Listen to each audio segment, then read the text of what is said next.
안녕하세요. 최근 오디널스가 비트코인 씬에서 화두로 떠오르고 있습니다. 국내외를 불문하고 현 상황을 바라보는 다양한 전문가들의 찬반 논쟁도 있는데요.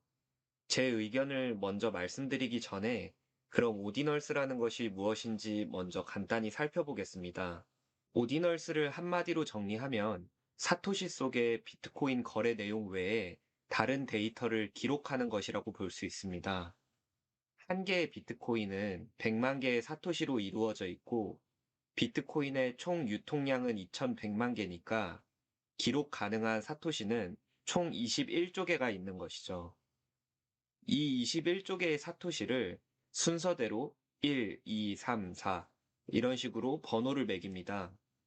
그리고 해당 번호의 사토시를 거래를 일으키면서 내가 원하는 텍스트나 이미지, 이런 컨텐츠를 삽입하는 행위를 인스크립션이라고 부르는데, 이는 NFT와 동일한 느낌이라고 보시면 될 것 같습니다.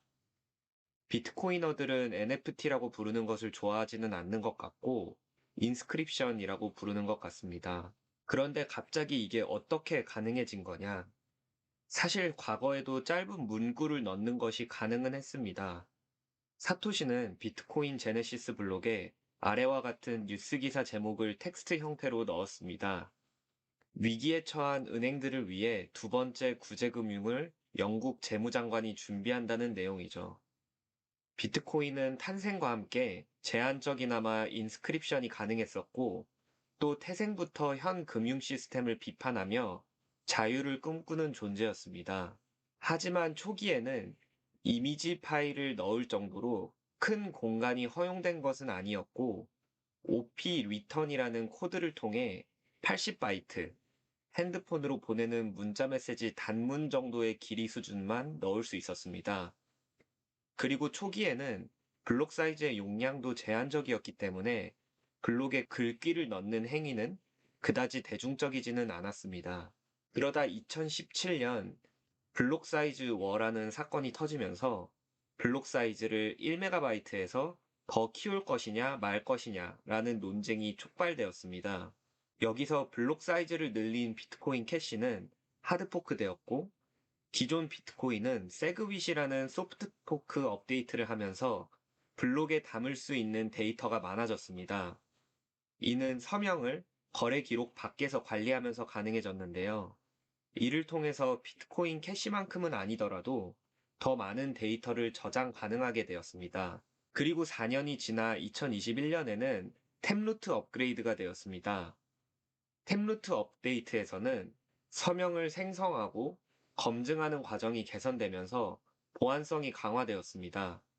이를 통해 서명 저장 공간에 증인 데이터라는 것을 넣을 수 있게 되었는데, 여기에 증인 데이터라는 명목으로 다른 정보들을 삽입하는 것도 가능해졌습니다.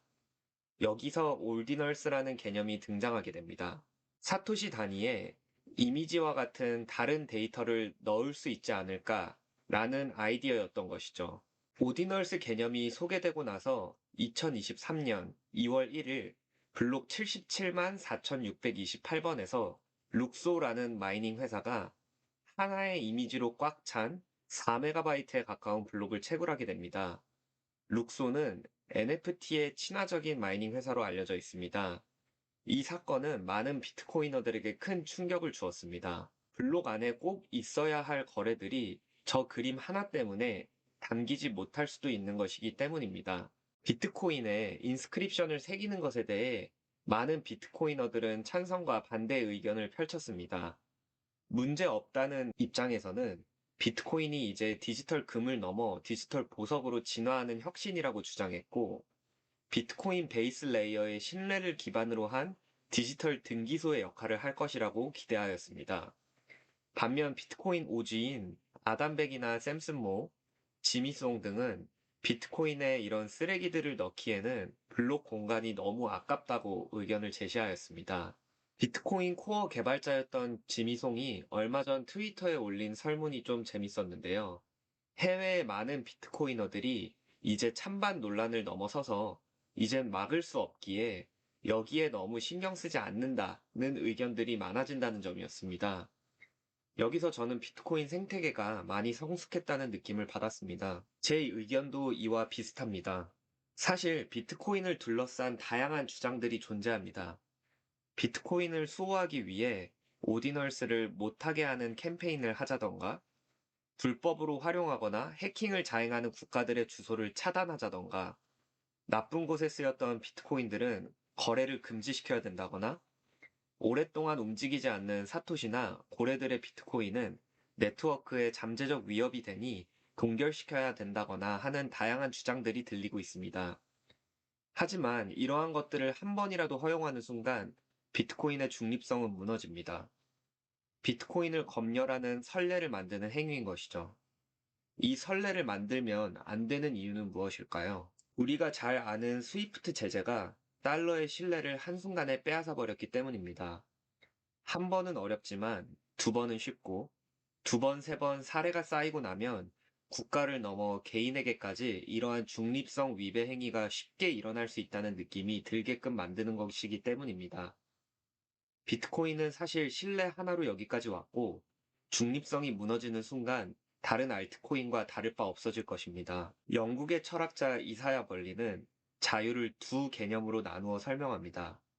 소극적 자유와 적극적 자유의 개념으로 나눌 수 있는데, 먼저 소극적 자유는 freedom from something, 즉 어떠한 것으로부터의 자유를 의미합니다. 다시 말해, 나를 억압하거나 간섭, 통제하는 존재로부터의 자유를 소극적 자유라고 볼 수 있습니다. 비트코인은 소극적 자유를 보장해주는 존재입니다. 여기서 나아가 적극적 자유는 freedom for something, 즉 무엇을 향한 자유를 의미합니다. 이는 자주권, 청구권, 사회권 등 인간이 추구하고자 하는 것을 지향하는 행동을 뜻합니다.